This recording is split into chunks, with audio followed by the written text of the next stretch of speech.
Salut tout le monde, nouvelle vidéo, nouveau contenu. Alors aujourd'hui, je suis toujours en mode confinement et je me suis dit, pourquoi pas aujourd'hui vous faire une vidéo. Je mets le compteur en route, donc là je pense que vous le voyez bien. Et qu'est-ce que tu vois le chiffre? Elle a passé les 20 000 km. Qu'est-ce qu'on doit faire tous les 2 ans? Eh bien c'est les changements de liquide de frein.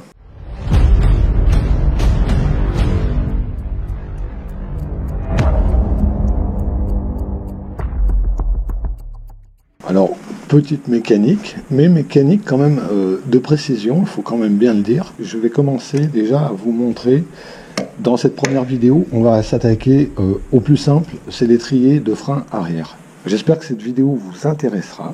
Il faut savoir que ce liquide, il se détériore dans le temps. Par contre, si vous faites du circuit, chaque saison, parce que les freinages sont plus forts sur circuit, donc là, je vous conseille de le faire tous les ans.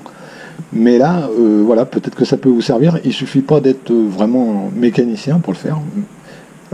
C'est vraiment des petits travaux, mais c'est quand même, ça demande d'être organisé et précis, parce que savoir que ce produit, qui est le liquide de frein, il est très corrosif. Au niveau matériel, il y a très peu de choses, mais quand même des choses essentielles. Alors déjà, on va commencer par ce que j'ai déjà installé. Et je vais m'arrêter là-dessus. Le petit récipient. Moi j'ai un petit crochet qui va bien, donc ça va très bien. Donc aujourd'hui on va faire que le circuit arrière. Après on fera le circuit avant, mais dans une autre vidéo. Mais aujourd'hui, en fait, même si tu viens d'avoir le permis, que tu viens d'avoir ta moto, je peux te faire voir qu'aujourd'hui, en fait, c'est assez facile de faire ces petits travaux. Ça te permet d'économiser un petit peu d'argent. Donc la seule chose, c'est qu'il faut faire bien les choses. Donc en fait, je t'explique. Donc là, j'ai mis tout en sécurité. En plus, il est accroché, mon bocal, donc il ne risque pas de partir, tu vois. Donc il est accroché. Moi, je vais utiliser juste ma clé. Et en fait, je vais ouvrir le purgeur. Et en même temps, tu vois, là, sur la pédale de frein, quand je vais ouvrir, je vais appuyer. Et le liquide va descendre. Je ne vais pas relâcher. À chaque fois que j'appuie sur la pédale, je vais refermer. Je vais relâcher. Très important, quand tu relâches, tu dois avoir fermé. C'est le mouvement qu'on va faire pendant plusieurs fois. Parce que, bien sûr, le liquide, il faut le faire sortir. Et le liquide, il est ici. Et donc, si tu veux, là, on va être obligé de démonter. Mais déjà, dans cette première étape, ça, c'est le fonctionnement. Donc, les choses qu'il te faut... Alors, moi, sur la mienne, j'ai pas besoin de tournevis, donc une clé Allen, tout simple. Ou BTR, si tu veux. Bon, moi je vais utiliser la clé Allen pour enlever les caches. Les choses qu'on a besoin, très important, le nouveau liquide, tu vois, d'accord? Le nouveau liquide. Alors, dans les choses importantes aussi, tu as des indices DOT 3 ou 4, tu vois. Et en fait, ça, tu l'as sur le bouchon de ton mètre-cylindre. C'est marqué l'indice qu'il te faut. Alors, dans les choses à savoir, il faut que ton liquide, il soit pas inférieur à ce qui est préconisé pour ta moto. Par exemple, tu peux pas mettre que du 3 sur les Kawa, sur le Z650, c'est du 4. Donc tu vois, lui il fait le 3 et 4. Donc il va très bien. Tu peux mettre du 5 si tu veux, mais tu dois jamais descendre en dessous. Parce que pourquoi? Parce que le liquide, il va chauffer et il sera plus efficace. Il vieillira prématurément et il sera pas efficace pour ta moto. Donc c'est très important. Donc je pense que j'étais clair. Alors je vous dis, c'est juste une question d'organisation, c'est pas très compliqué. Ça ne demande pas des compétences de fou. C'est pour ça que je fais une vidéo, parce que peut-être qu'un jour, vous serez amené à le faire. Et en outillage, il faut vraiment pas beaucoup. Voilà. Bon, après, c'est sûr que c'est mieux d'avoir une béquille de stand parce que ta bécane, elle est bien stable. Mais si tu n'as pas de béquille de stand, tu peux le faire aussi sans la béquille de stand. Bon, moi j'en ai une, alors je ne veux pas m'en priver.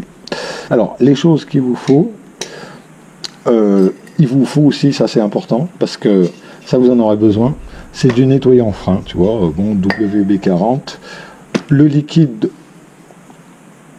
de frein, bien sûr, une clé plate de 10 et une clé Allen. Et vraiment la chose vraiment importante si tu veux protéger ta moto, parce que c'est un produit qui est très corrosif, donc le nettoyant frein WB40 et puis voilà, du sopalin. Voilà, pour te donner du courage, à la vôtre, les abonnés. Je profite de ce moment de confinement pour pouvoir changer mes liquides. Et donc, comme je vous le dis, je fais cette première vidéo sur le frein arrière, parce que le frein arrière, c'est plus facile. Le frein avant, il faut le faire, mais je conseille d'être deux. Si tu as un monodisque, ça ne te pose pas de problème, tu peux t'en sortir. Mais avec le deuxième disque que tu as sur le Z650, si vous devez faire vos liquides de frein avant, il faut penser à être au moins deux. Un qui appuiera sur le frein et l'autre qui sera derrière pour purger. Donc pour faire l'avant, c'est mieux d'être à deux. Voilà. On va démonter le cache pour pouvoir accéder au maître cylindre. Au départ, votre liquide, il est transparent. Et plus en vieillissant, il va brunir. Quand il vient vraiment marron, alors là c'est vraiment grave, c'est qu'il est vraiment plus efficace. Et quand il commence à brunir, ça déjà, il vous dit que voilà, il est déjà un peu moins efficace. Donc je vais retrouver encore un meilleur freinage en changeant mes liquides. Bon, donc c'est parti. On va commencer à enlever déjà le cache. Voilà. Voilà. Donc on cache bien c'est. Alors attendez après. Voilà, comme ça il vient et qu'après vous n'avez plus qu'à le remettre comme ça. Donc en fait, sur la Kawa, vous démontez pas celui-là. Celui-là, vous le laissez, comme ça vous enlevez le cache complet. Donc les choses qui sont très importantes, c'est ça. Tu vois, le sopalin, il va être très important.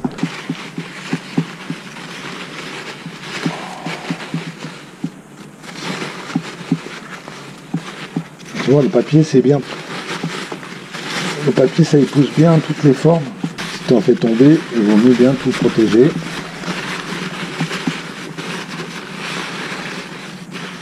Vaut mieux prévenir que guérir, comme dirait l'autre.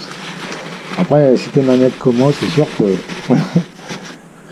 tu vas surprotéger. Mais bon, voilà. Donc là, après, quand tu as protégé, tu vois, tu peux quand même ouvrir. Il faut le décaler comme ça, mais sans le démonter pour qu'il reste droit. Et là, tu vas pouvoir enlever ton bouchon. Voilà. C'est bien de nettoyer.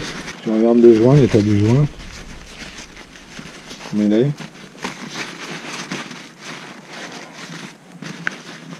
On va protéger aussi l'étrier, tu vois, et le disque et le bras oscillant. On va protéger tout ça. Juste le long là, et tu as protégé tout ton étrier. Donc là, on va pouvoir travailler correctement. La chose qu'on va faire, c'est qu'on va déjà ouvrir le nouveau produit. Donc, j'ouvre. Un quart de tour et j'appuie. Je referme et je relâche. Tu vois, mon liquide, il est là.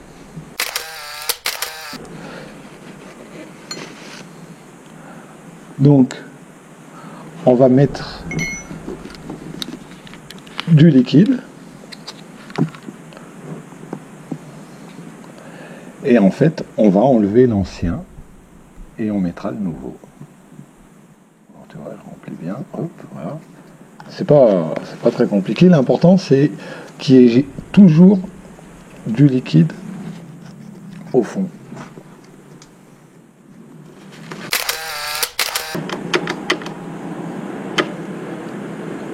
Tu ouvres et tu fermes. Et ça, on va le faire plusieurs fois.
Voilà un petit tuto, j'espère que cette vidéo vous aura intéressé, pourra peut-être vous rendre service si vous voulez éviter, si vous avez du temps pour vous occuper de votre moto. Voilà, bon ben les potos, je vais finir ma bière et puis je vous dis à dimanche prochain pour une prochaine vidéo. Allez, ciao ciao ciao tout le monde. Don't you know that my love is true? Let's make things right. I understand what you're going through. Stay one more night, and I know that it's not too late. Let's make things right. You just have to believe in